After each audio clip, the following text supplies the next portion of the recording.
A few months ago, for the launch of Motors TV, we presented the first of our ducks, Formula One 1979. You obviously enjoyed it. So here is the next installment, Formula One 1980. All the same teams are back again, Williams, Ligier, Renault, Brabham, all after the world title, more than anything else. It was the French challenge aimed at all the different crowns that year that drew attention, and you will see that Laffite, Pironi, Jabouille and Arnoux really weren't all that far from taking the titles. 20 years later, in any case, we haven't forgotten any of it. Formula One 1980, we're off.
The 1980 season starts, as was the tradition at the time, with an early South American tour.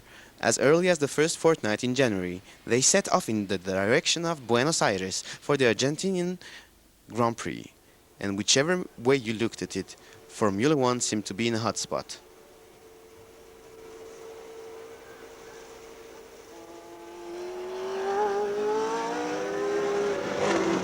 The 1980 season seemed to be placed under an argumentative, not say mutinous star.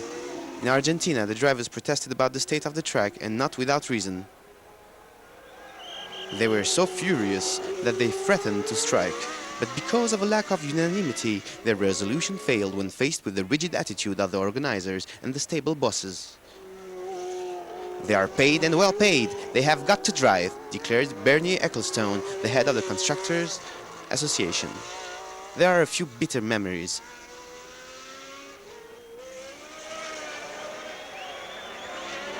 Two track exits, one pit stop. Despite that Alan Jones won it, no one had ever seen anything like it. The French were way back, only the beginner Alain Prost making it to the finish in 6th position. The young Nelson Piquet was second behind Jones, a foretaste of things to come. In Argentina, Formula One went off course. But 10 weeks later in Spain, it almost got lost altogether. A battle of force was taking place between the International Federation and the Constructors Association. In the balance was the real exercise of power. The smaller stables decided to organize the Grand Prix without official sanction. We are just sorting that out, just a few more minutes. But the big names all lined up in the opposite camp, and once again, through lack of unanimity, the revolt was to fail. Renault, in full agreement with Ferrari and Alfa Romeo, has decided not to take part in the warm-ups, which have no legal standing. For many years, the exclusive domain of small stables that were mainly British, Formula One was beginning to see the arrival of the big manufacturers, and it was their pressure that was to bring about this development that blew the lead off of the sport. The role of Renault in this respect is of the utmost importance. Until 1980, the turbo engine had been more of a curiosity than a real threat. It was known to have brilliant moments, but to be too temperamental to have its sights on the championship. Now, despite not getting it right in Argentina, Renault was to take the ascendant so clearly over the following two Grand Prix that its rivals began to believe that they would be definitely outclassed. Gérard Larousse still remained cautious.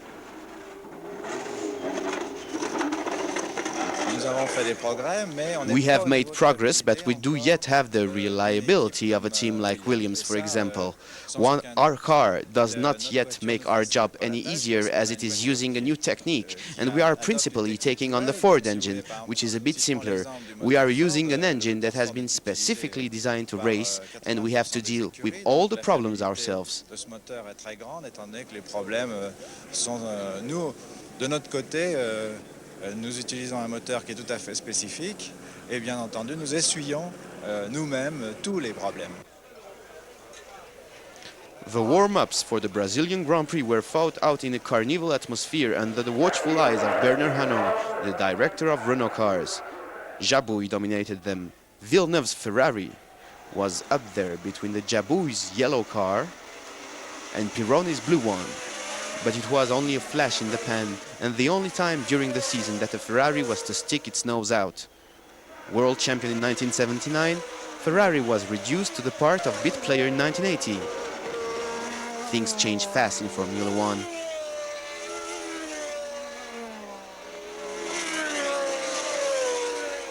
On the fast circuit at Interlagos, at 800 meters altitude, the Renaults were unbeatable on pure performance.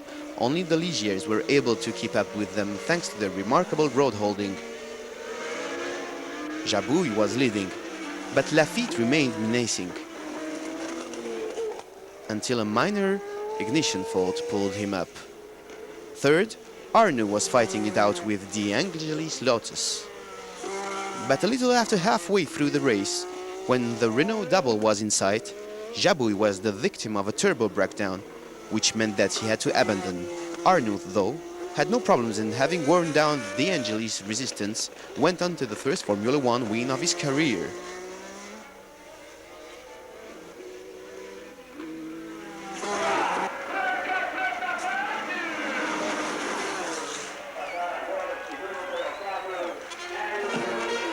The victory of Renault at Sao Paulo was no surprise. What was more surprising was that it was René Arnoux, their second driver, who fulfilled the mission.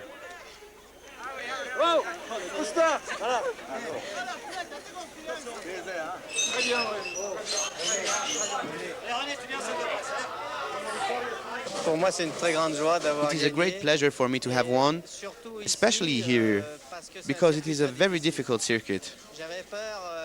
It is physically hard, very hard. I was afraid that I would not be able to keep the pressure up. Of course, well, I am very satisfied to have won the race, but also to have been able to keep up the pressure with no problems. When you overtook your teammate, Jean-Pierre Jabouille, what did you think?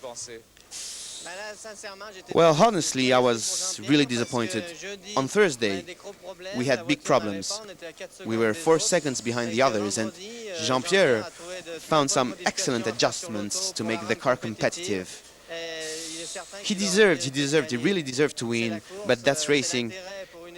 It is in the stable's interest to put 2 cars forward for the race, but Jean-Pierre's turn will come.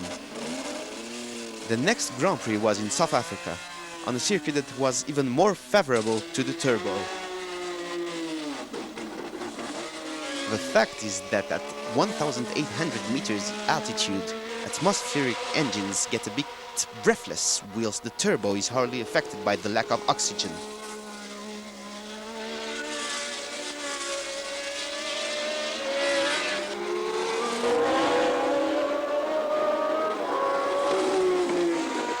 A serious accident during the warm-ups. The Swiss Marc Surer comes off the track and suffers multiple fractures to his legs. The drivers consider that they are insufficiently protected in their seats.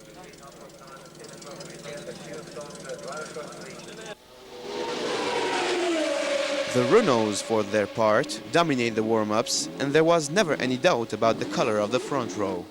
Jabouille takes pole position. Of course I am optimistic, but I haven't forgotten the Brazilian Grand Prix where I had a lead of about 10 seconds and I had a problem. I will try and avoid the same thing happening, and if the same doesn't happen, I will be almost certain to win. Before the start, the Renault Elf stand monopolized all the attention. And at the green light we saw an incredible piece of teamwork.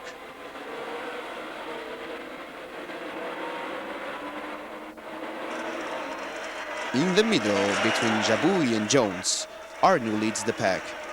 But it is to be better opening the door for his teammate before pulling back and slamming it in Jones' face. Wheels next to wheel, the two Renault drivers take off.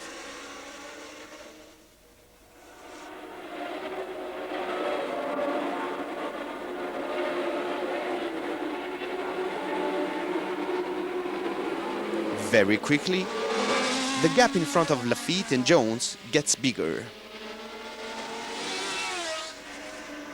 Jabouille and Arnoux control the race as they wish.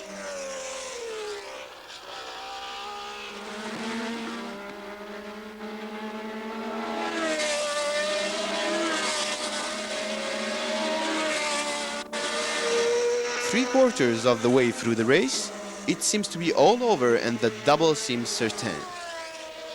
But Jabouille slows down and stops. Front tire punctured. Once again, luck is not with Jabouille and favors Arnoux. Behind Laffite, Jones and Pironi are fighting out a tough duel for third place, with the Frenchman winning, but only just.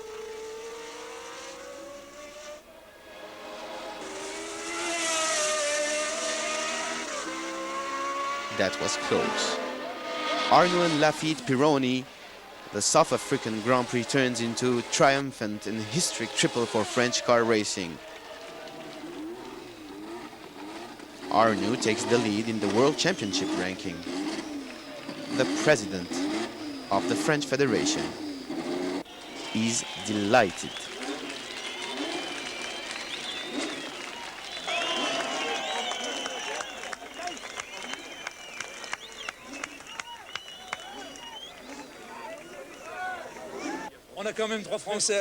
We have three Frenchmen in the lead, and at one moment there were four.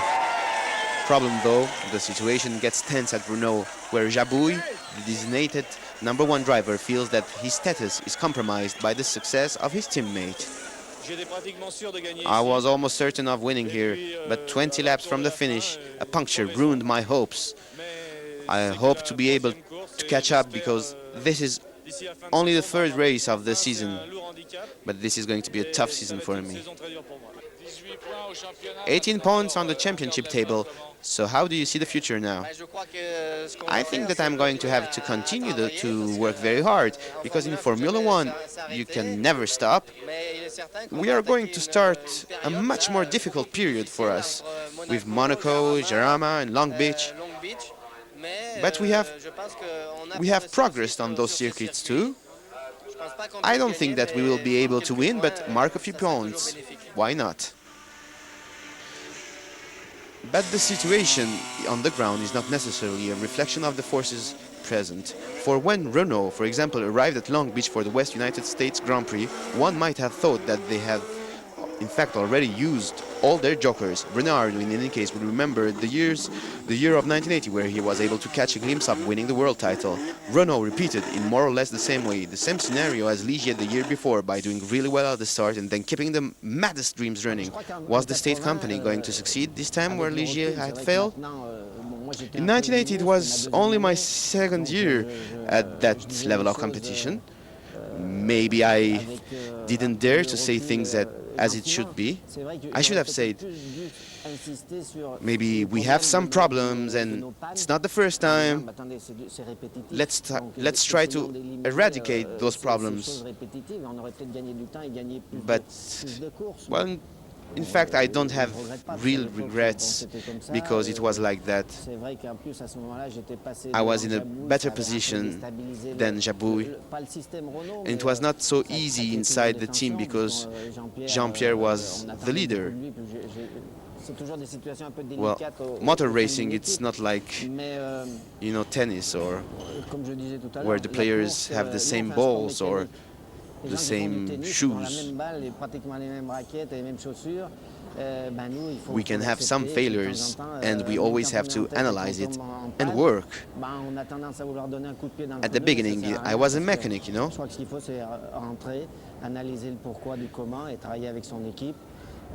In fact, when I was a mechanic, I was often at the garage, trying to work with my team and hoping that I gave the best of what I had.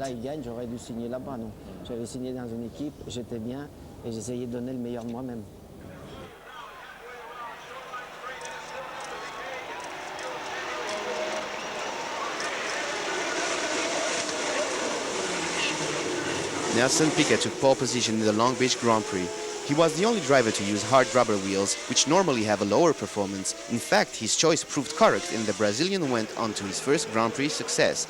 Although Ricardo Zunino's Brabham had already had to retire, Piquet's fairly flew along the Californian streets with, and this was a surprise, not only the Renaults holding on well, but so were the Alfa Romeos driven by Patrick Depailler and Bruno Giacomelli.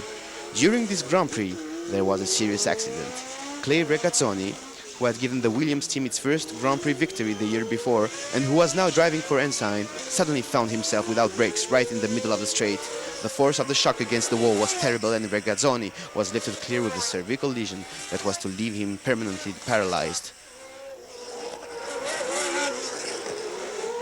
Victory was Piquet's in any case at Long Beach, and as a result he came level with René Arnoux at the head of the championship table.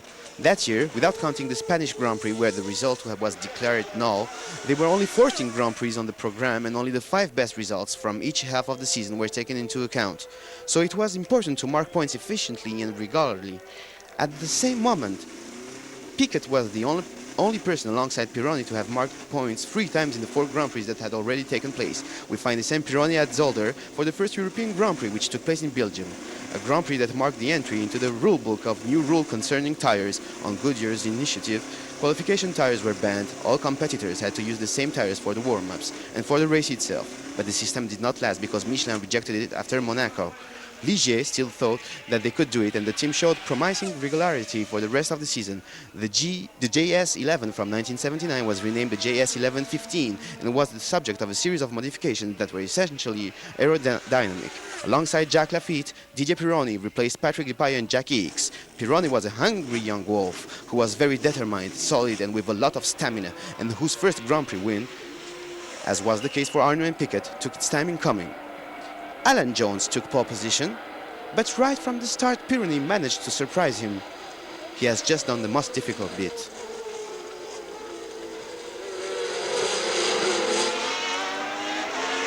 Jones was stuck in between the 2 Ligiers. Reutemann in the second Williams wasn't far away. Here was the beginning of a duel that, he got the feeling, would go on throughout the season with, no doubt, the Renaults as judges. Note that the team in possession of the World Championship title, Ferrari, was in the doldrums, only Jody Scheckter having marked 2 miserable points at Long Beach. In Formula 1 year follows another, but nothing is necessarily the same. For the time being, Pironi was fulfilling his contract perfectly and was heading for victory. French Formula 1 was on top of the world again. When Renault isn't there, Ligier was capable of dominating.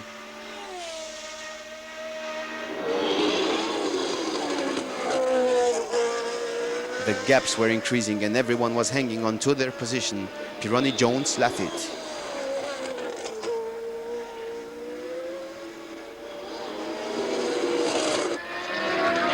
Behind them, Reutemann was having a really tough time containing Arnoux, who once again was in front of Jabouille, his team's leading driver. No problems in the lead for Pironi and Jones. On the other hand, for Lafitte, things were going a bit awry.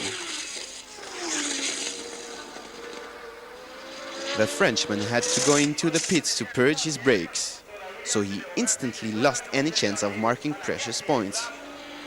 So Lafitte was down in the dumps, but Pironi was still nothing, even if Jones had come a bit closer and was now harassing the Ligier. But on that day, the 4th of May 1980, in his 35th Grand Prix, Didier Pironi was unbeatable. He claimed victory in his first Grand Prix in front of Jones, Reutemann, Arnoux, Jarier and Villeneuve.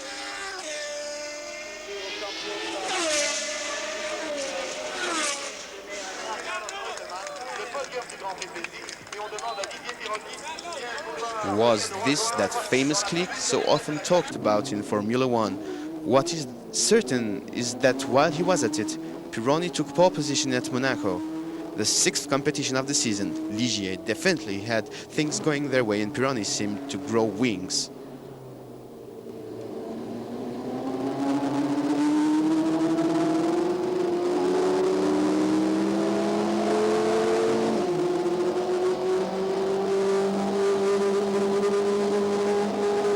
Arnoux, for his part, was still leader of the championship. In short, all was going well for the French forces that were getting ready to take on the most prestigious Grand Prix of the year, but they needed to keep their eyes on those devils from Williams, with like Reutemann and Jones were to take the second and third times in the warms-up.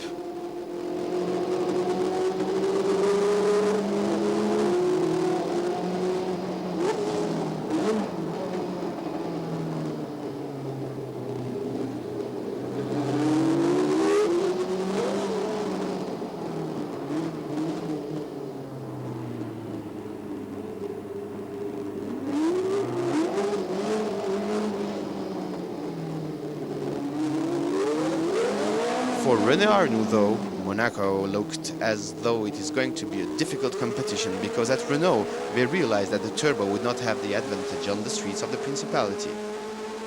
Arnoux found himself in the two backlines along with Jody Scheckter, Emerson Fittipaldi and Mario Andretti, so nothing less than the leader of the championship and three previous world champions. Motorsport sometimes seems ungrateful.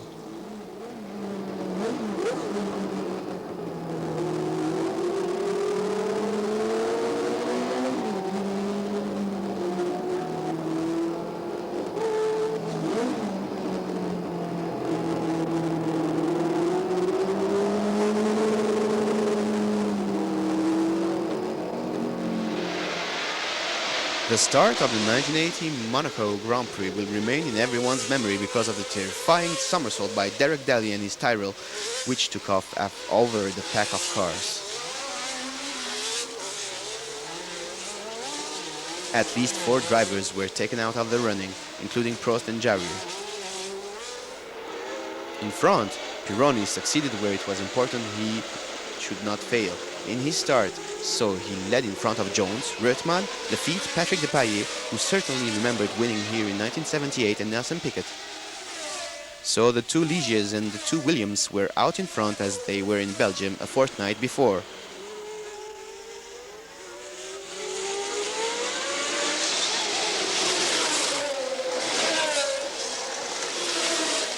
But this time, success was not to be for Alan Jones, who had to abandon because of a transmission failure.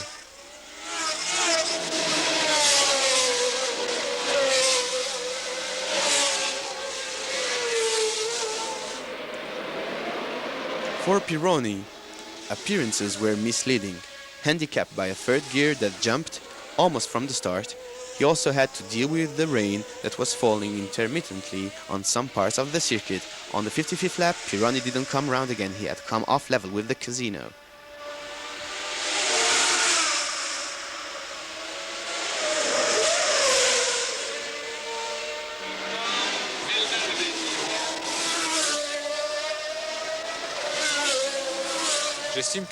I think that I could have avoided what happened and won the Grand Prix. So, finally, it was that devil Reutemann who ruffled the prize, dominating Jacques Lafitte and Patrick Depailler, who also had to abandon without too much trouble.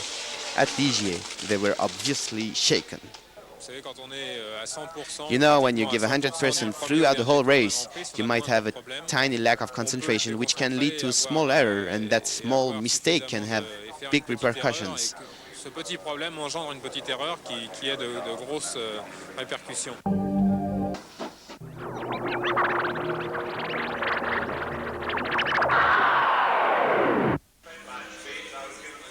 So the Ligier team put all their hopes onto the French Grand Prix. Fought out on the Paul Ricard circuit, Guy Ligier used the occasion to make an agreement with Peugeot for partnership with Talbot from 1981 official. Maybe galvanized by this promise for the future, Jacques Lafitte took pole position at Le Castellet.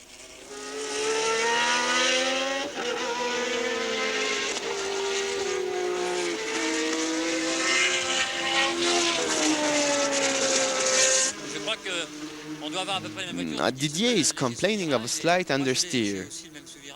I have the same understeer, but I can deal with it better because Didier drives into the corners in a more brutal way. Anyway, if someone at Ligier is going to win, it will be me. Laffite was pretty optimistic, but didn't need to be superstitious to guess that it would not be that easy. The day before at Ligier, they had come across an apparently insoluble petrol leak. So Laffite might well be at the front with his car. He had also got to deal with excessive wear on his tires. Pironi, who was behind, had given way to Jones.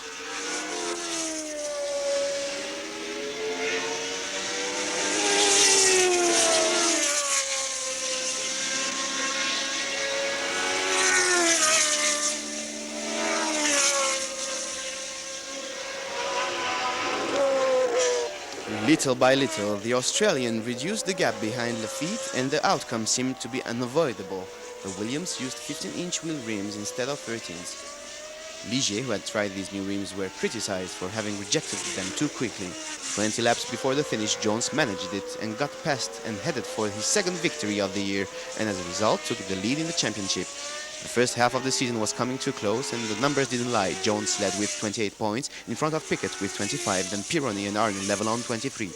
Laffite had only got a total of 16 points, so he would have to work hard to make up for lost time in the second half of the season, which started at Brands Hatch with the British Grand Prix. At Ligier, they used the 15-inch wheel rims this time, and the result could not be denied. The two French cars outclassed all their competitors and took the front row. The happiest person of all was the boss, of course, who, what's more, was celebrating his 50th birthday.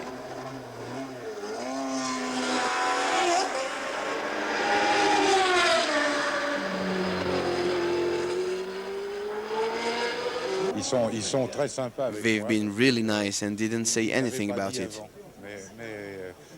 But I have to say that they've given me a lovely present. Front row for the British Grand Prix that's half a century gone the right way.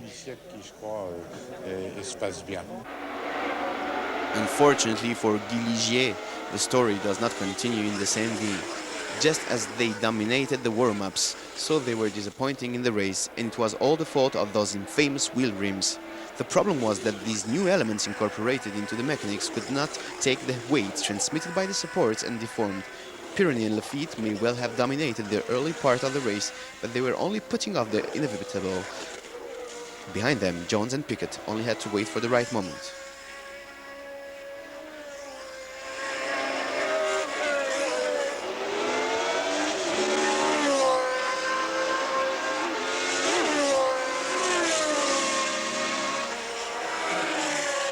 Pironi was the first to stop with a puncture. Laffite took his place, but the problem was taking its toll and he came off the track. So Jones took over command, and Guy Ligier was furiously angry and accused his drivers of every possible fault. An unfair declaration that almost provoked a divorce between the team and Didier Pironi, who put himself on the transfer market. In the British Grand Prix we had problems with the wheels, which split. It's a pity because the car dominated the others in a pretty incredible way. What was more serious perhaps was that all hope for the title had almost gone for the Ligier drivers, who had to sit and watch Jones going off after the championship. The Ligier was a very good car, if not the best at the beginning of the season. I think that technically we had what was needed to win the World Championship. On the human front we were also very motivated, but we were held back by the lack of financial means. That was not a problem for the others. We could have won, but we lost because of this lack of means. Yes, indeed, it is because of the lack of means. The summer was then marked by a tragic event, the death of Patrick Depailler. It was the 1st of August 1980. At the end of the morning, on the Hockenheim circuit, which was to welcome the German Grand Prix 9 days later, on what would also have been this unusual champion's 36th birthday. Patrick Depailler was killed at the wheel of his Alfa Romeo, a car that he had proved to have lost none of its natural velocity. Depailler had returned to competition after a serious Delta plane accident in 1979. Depailler had come back to the top by dint of an enormous effort to retrain his limbs and pure willpower. The straight at Hockenheim will remain cursed forever. So, hearts were heavy at the start of the German Grand Prix, which saw Jones and Jambouille taking off from the front row.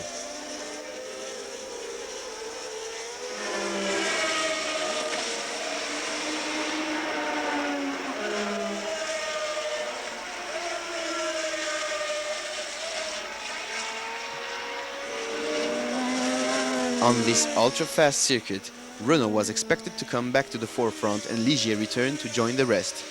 But the opposite happened. For the time being, Jambouille was in the lead in front of Jones and Arnoux. Laffite was doing well in fourth. Pironi and Reutemann were fighting it out just behind.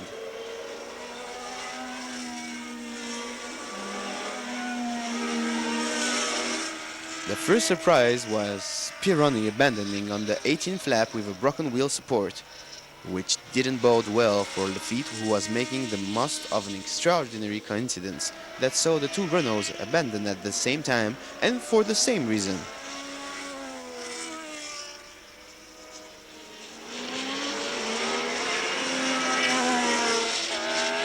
We were on the 27th lap. A valve spring had just come loose and Arnoux and Jambouille have had to give up. As a result, Laffite found himself propelled into second position, but the solid Jones was in front with his no less solid Williams. Solid? Not necessarily. 6 laps from the finish, Jones disappeared into the pits, the victim of a puncture. A final drama that allowed Jacques Laffite to win an unexpected victory, although it seemed undeserved against the rest of the season.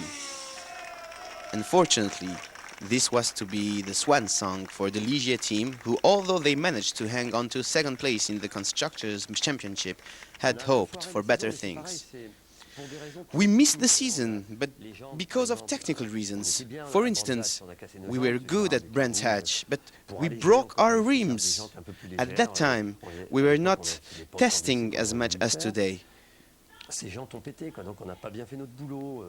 You know, it's sure that people now must think that it was not serious not to test the rims. Indeed, we did it, but not with all the parameters like heat or strength. We were not very rich, you know. You have to know it. It was difficult, even if we tried to give a lot of money. On n'était pas milliardaire, il faut bien vous mettre ça en tête, c'était difficile pour l'équipe de travailler.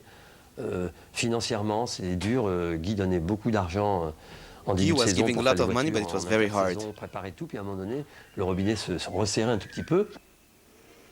At Renault, the 1980 championship finishes rather paradoxically too, with some fireworks, but in the shape of a rather desperate final fling.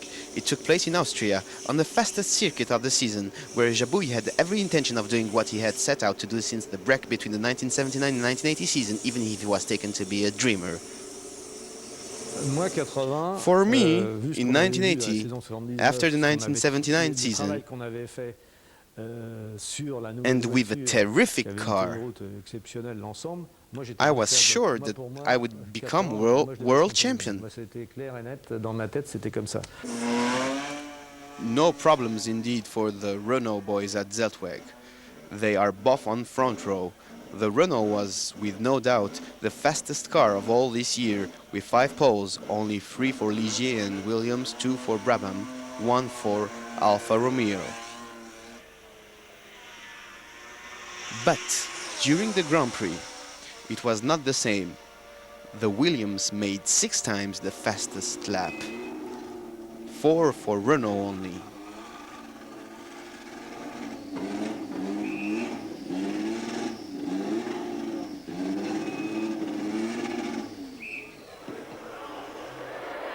At the stand, Alan Jones and Didier Pironi take the lead. But it won't last for the Williams driver. Arnoux made a bad start. Jones is in front, but Arnoux's catching up. The Zeltweg track is perfect for the Renault. It is the fastest of the season. It's located at 700 meters high. Arnoux then takes the lead. Then Jabouille overtakes Jones.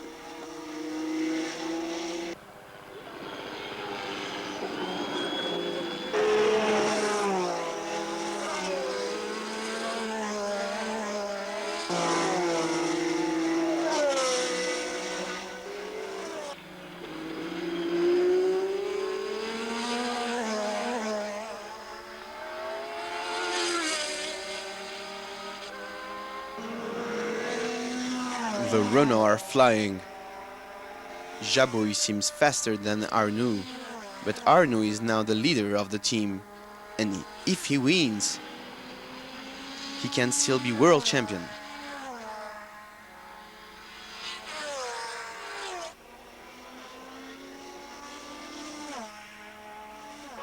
Just before mid-race, Arnoux is slowing.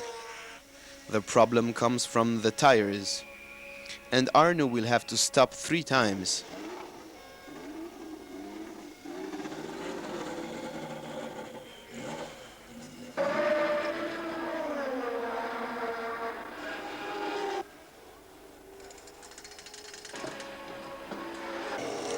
For the glory, Arnoux will do the fastest lap, but too late. He won't be in the top 6, and he won't be world champion.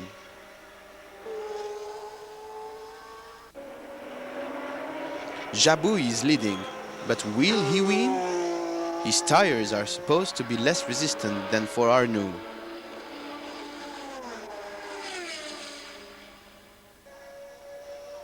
Jones is narrowing the gap, but Jabouille is resisting.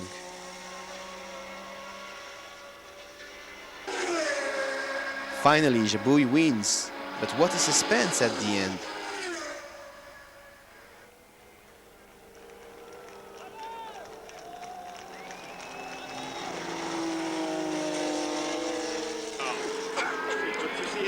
Big emotion for the mechanics of Jabouille because he was so unlucky. 15 retirements since his victory at the French GP in 1979.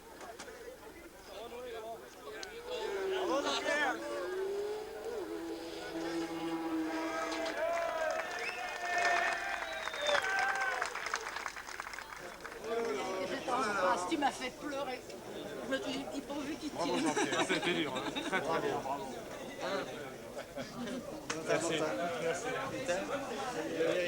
Je termine une course. When I finish a race, I win it, Jean-Pierre will say. Just like Ligier, Renault missed a good opportunity. The title was not far out of their reach, their potential was enormous, but opportunities were missed and chances wasted. Within the stable, the atmosphere reflected this, especially for the person who had been there from the start. Si ça avait été la volonté de l'équipe d'être champion We du could have monde, been on aurait world été champion champion du monde. if we had Voilà. wanted Alors, it. bon, Since Imola, it was depuis Imola, obvious c'était réglé que that I won't stay with je the restais team. pas. Non, cette année-là, ce que je me rappelle, c'est le Non. Canada. hein, c'est tout. It was C'est all national. over. Le reste, bon, c'était cuit, c'était cuit. Bon. There was Moi, nothing we d'ailleurs, could do. quand j'aurais quitté, j'aurais dit, And when I "Allez, left, I said to vous them, ne serez you jamais will champion du never monde." be world champion. Ça a failli être avec Alain. It could mais have been with Alain malheureusement, Prost, ils sont pas arrivés. 3 years pour des later. raisons, but they did not succeed once internes. again. Voilà. Bon, c'est dommage parce que. It is a shame depuis, indeed, because moi je suis as- français, as a francilien, French, je suis resté toujours en France. Et I always je stayed sais in France, and qu'on a I le know potentiel. we have qu'on avait everything et to qu'on a become encore le potentiel. world Mais champion. le We tout, had it c'est and de we still réunir have it now, but we have toutes les to bonnes personnes en même temps. recruit Et ça, the c'est good pas people facile at the parce same qu'en France, time. on a des mentalités un peu But in particulières. France, we don't know how to do Et it.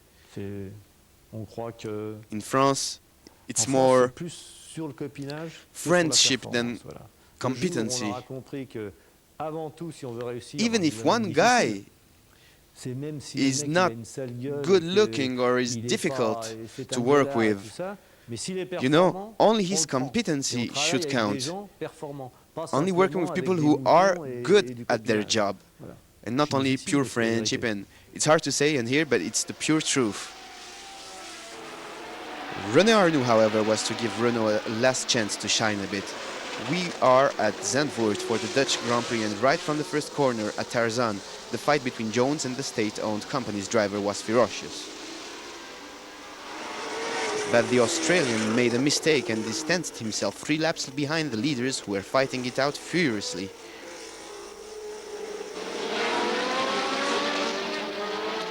There was a group of 6 cars all driving wheels in wheel, and to watch them takes your breath away. A pity for Pironi and Elio De Angelis. The Ligier and the Lotus got caught up together. At the front, Laffite was now the leader, in front of Arnoux, Jabouille and Villeneuve, who had never been so much part of the party since the start of the season. Pironi and De Angelis didn't miss a trick in this exciting race, which saw Nelson Piquet coming closer and closer to the 2 men at the front.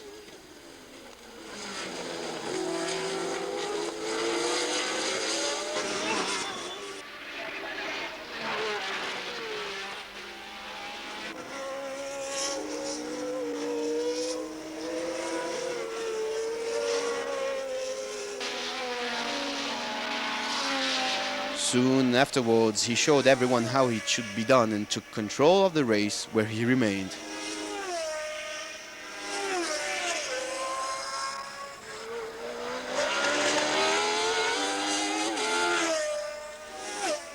Piquet drove on to victory, his first since the West United States Grand Prix at Long Beach.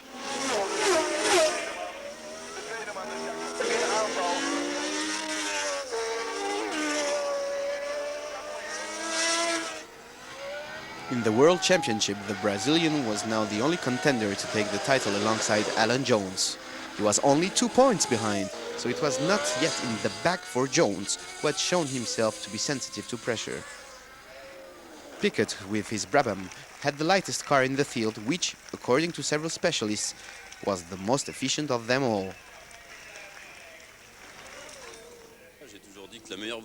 I have always said that the best car at the moment, the best made, the best designed and the most efficient is the Brabham.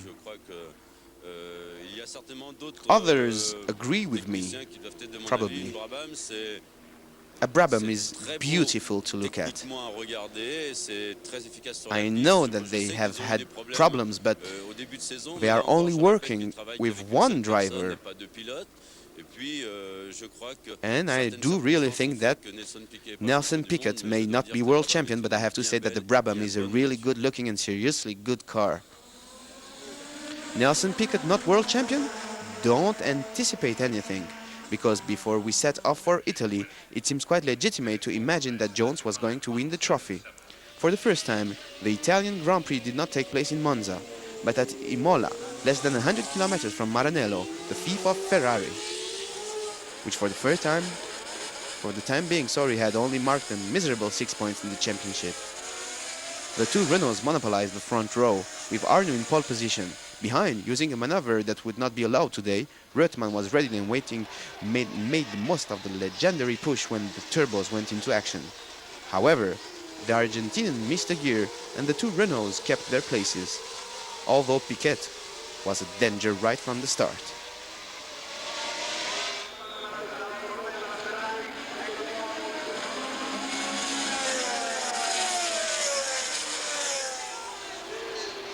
To begin with, the duel opposed the 2 French drivers. Jabouille managed to get into first place. Soon Piquet overtook Arnoux. And then he set off for battle behind Jabouille. Behind them, a fiery battle between Villeneuve and Giacomelli. Ferrari against Alfa Romeo, all very symbolic.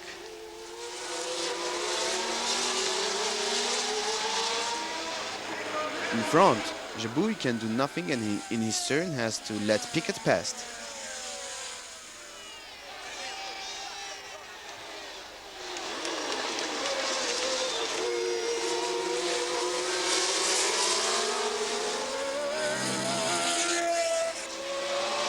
But soon the action was also taking place on the verges, with, for example, this touch by Vittorio Brambilla in the second Alfa Romeo.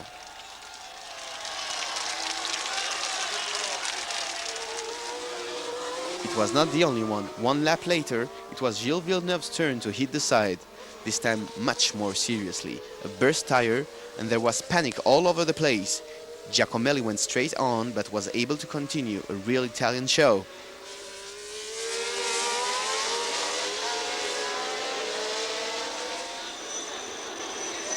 Piquet now has the race won. He held Jabouille and Arnoux respectfully behind.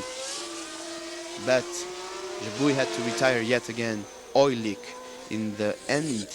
In the end, Jean-Pierre only marked the 9 points from his victory in Zeltweg during the season, just as he had only marked the 9 points of his victory at Dijon in 1979.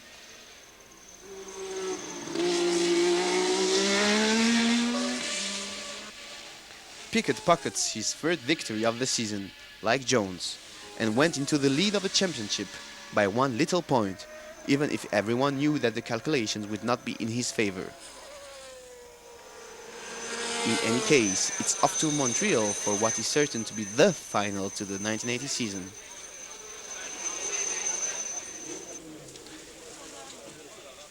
This is how, just before the Canadian Grand Prix, the second to last race of the season, Jones felt haunted by the ghost of failure. How do you take the pressure? Well, it varies. Some days I don't think about it and I'm quite relaxed, and other days I get a little bit twitchy, but not too bad, I don't think. Could be worse. Alan Jones, who everyone thought they knew, a calm Australian, a solid driver. And here we discovered that he was anxious and more vulnerable than anyone guessed. How would you describe your character? Well, I don't really know. I suppose I think other people are probably better at describing other people's character than the people themselves. Yeah, but what would you say? What would be its best feature in your? I don't know. It'd be easier to tell you my worst features, I think. Well, why not? Yes, of course. Well, I'm fairly moody. My moods change a lot, you know. I'm sort of up and down a bit. But normally I like to think that I'm reasonably well-mannered and that I like to try and speak to anybody that, you know, that wants to speak to me. Does that affect your driving? Sometimes it does, yes. There are certain days when I feel very confident, very happy, and I inevitably drive much better. Other days when I'm down a little bit and feeling a bit depressed, I don't drive as well. I think that's the same with everybody, though. At the start of the Grand Prix, Jones and Piquet set off side by side, but the two of them were so tight that it caused an enormous pileup behind them, in which, by some miracle, no one was injured. At the restart, Pironi took the advantage to begin with, but he had jumped the light and would be penalized by 1 minute.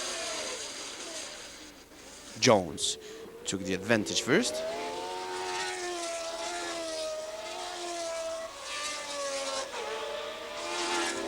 but Piquet soon took over command from him and got away. He had been obliged to restart with his second car, but it didn't seem to handicap him.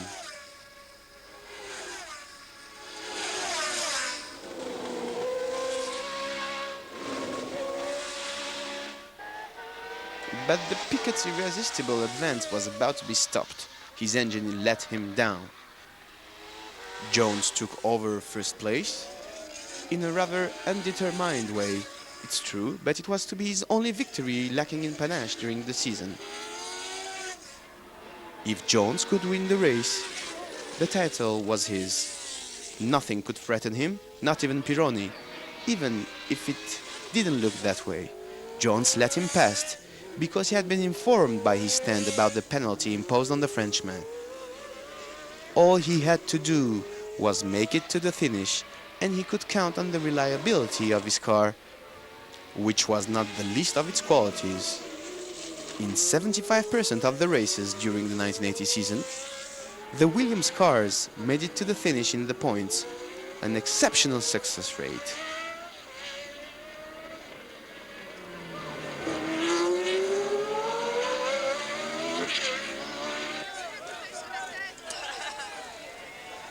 On the podium, Jones couldn't open his bottle of champagne because the Arab sleeping partner in the stable forbade him to do so. Never mind that his winning of the World Cup was to be abundantly celebrated.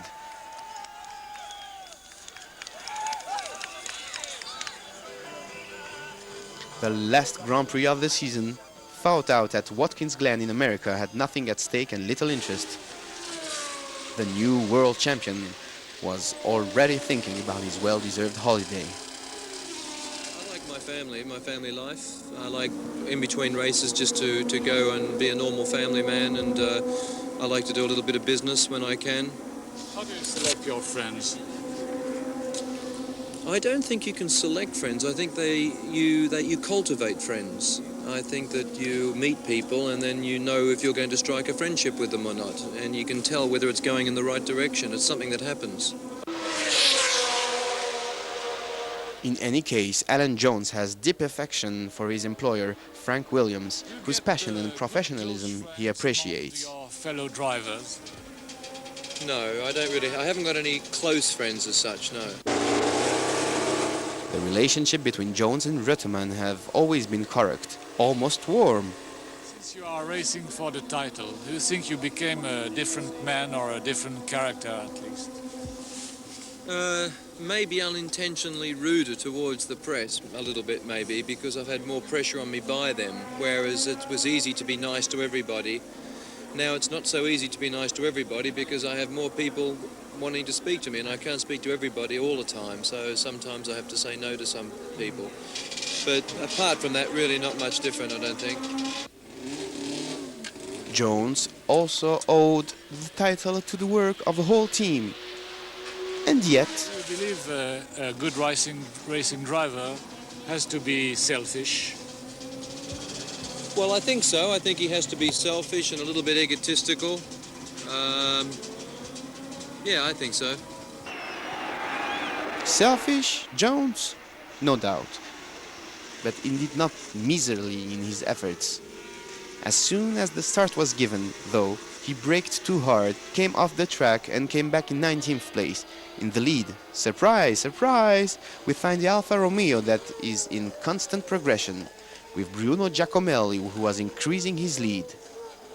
Jones, meanwhile, was fighting as tough and as though his title still depended on it.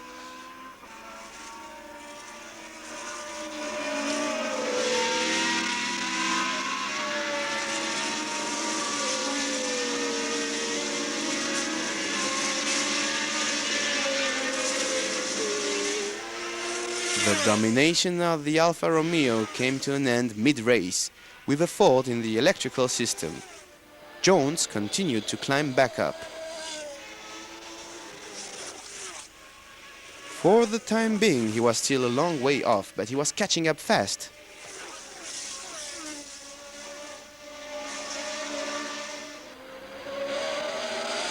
He made one mouthful of Pironi and Reutemann.